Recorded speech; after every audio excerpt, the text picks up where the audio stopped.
the only way that these freedoms are protected is if we exercise them and we do our part.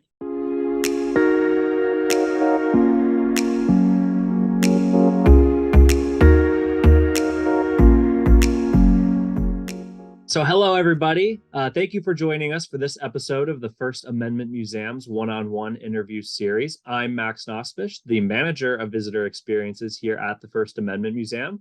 I'm excited to introduce today's guest, Eugene Procknow. Gene, thank you for joining us. Thank you, Max, and I really appreciate you giving me the opportunity to be here.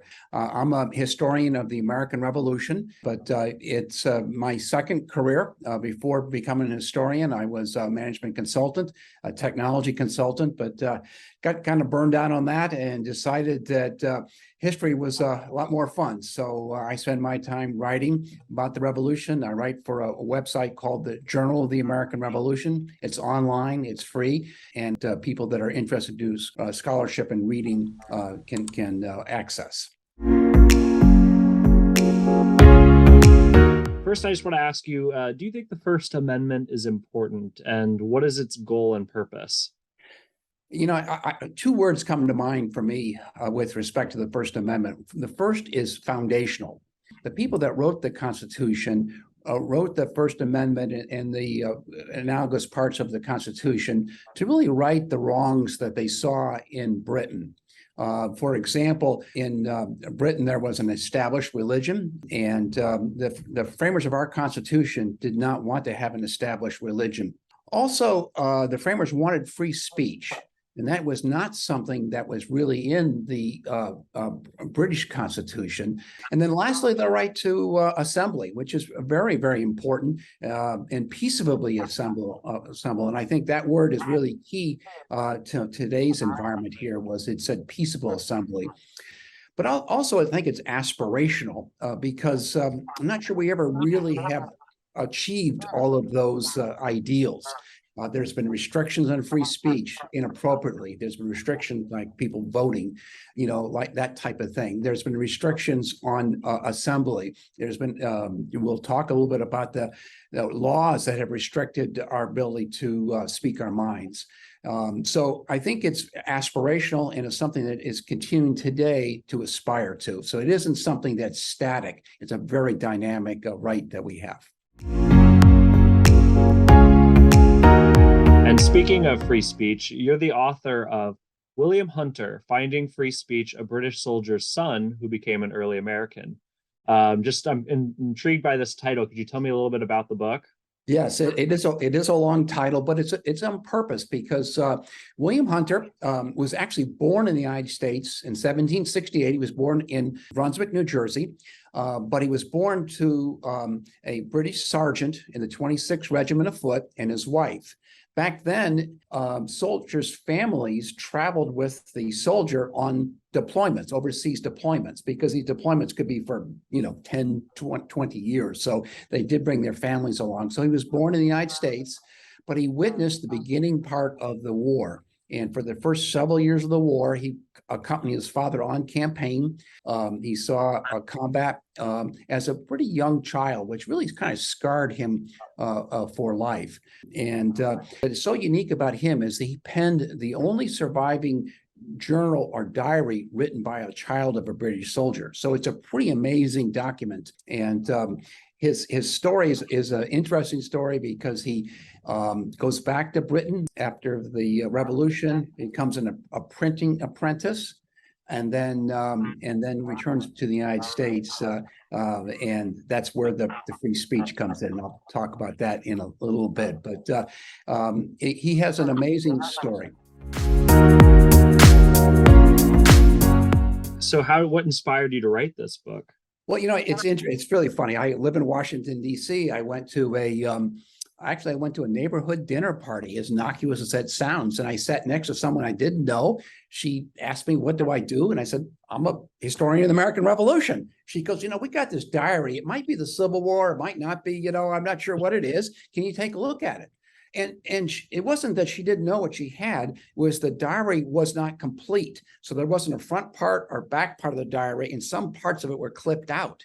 So she didn't know the name of the person. She really didn't know where it started and where it ended. But I looked at this thing and it was an amazing document. It's in gorgeous 18th century handwriting. And I was able to, with the help of some other historians, establish the author as William Hunter. I was able to establish the authenticity of this document. What I think is most interesting about William Hunter is that his story resonates with people today. He became an immigrant to the United States who adapted and prospered, and he overcame prejudice. We actually don't think about British people being prejudiced against, but back after the war, just imagine coming back to the United States just after we had this huge war against Britain. Everybody distrusted him. Yeah, I would hate to be in his shoes when people ask me what my parents do for a living right after the American Revolution. Yes. Yeah. And you bring up a great point, because he did try to obscure that a bit. But then he did run for state office in Connecticut and Kentucky, and his opponent used that against him and said he wasn't loyal. So like everything else, he overcame some adversity, which is important.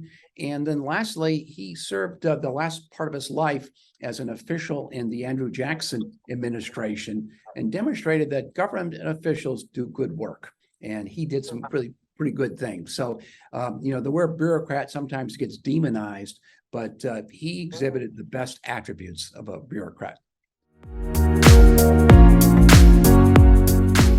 Getting to the free speech aspect of this, how does William Hunter's story relate to the broader narrative or history of free speech in the U.S., and what makes William Hunter's story unique in that context?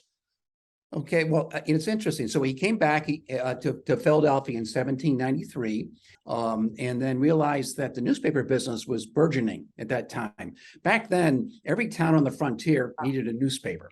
So he moved west of the Alleghenies and founded the second newspaper west of the Alleghenies in Pennsylvania. It's called the Western Telegraph. He did that just before John Adams signed into law the Alien and Sedition Acts, which were 4 acts together. And William Hunter wrote the first editorial denouncing these acts. And it was pretty courageous to do that, because the penalties are pretty severe. He could have been in jail for several years. He could have been fined $4,000. $4,000 back then was like 3 years worth of living expenses. So it would have bankrupted him and his family. And 2 U.S. Attorneys, one for Pennsylvania and one for Kentucky, sent a referral to the Secretary of State to prosecute William Hunter. And the Secretary of State was a guy named Timothy Pickering. And fortunate for William, Pickering decided not to prosecute him. And it's interesting, they said that they didn't think they could get a conviction in the West. And so they went after people in more Federalist-friendly areas to convict, like Matthew Lyons in Vermont. So in the 18th century, people would sue you for libel. And that was another infringement on free speech. No one ever sued William Hunter for libel, and he never sued anybody. So I think his standing in the community as a high integrity person was very good. Beyond your work as an author, how do you utilize the First Amendment in your everyday life? I think this is a phenomenal question because, I think too often we expect government to exercise, to enforce these rights. We want government to pass rules to allow our freedoms and to protect our freedoms. Whereas I think William Hunter and just life in general shows us that it's you and I that need to do that. The only way that these freedoms are protected is if we exercise them and we do our part to do that. So it's kind of analogous to what John Kennedy said, ask not what your country could do for you, but what you could do for your country. I kind of feel the same way about the First Amendment, is that we need to exercise our First Amendment rights. If we see something wrong, we need to speak out on it. We need to exercise those rights. And too often we go back to our personal beliefs and use that to override our rights. And to me, that's the real issue here, is how does all of us enforce the First Amendment rights, as opposed to how does the government enforce that? Because I don't think the government can really enforce it directly. We have to do that as citizens. Excellent. Yeah. And could you tell anybody watching how they can get the book, they can learn more about you, anything you want to promote or get out there to anybody who may be watching? Well, as an author, I can tell you very, very, obviously authors are very proud of their books. So this is the book here. It was published by Sunbury Press earlier this year. I have an author's website, which is basically my name at www.eugeneprocknow.com. I enjoy communications from readers.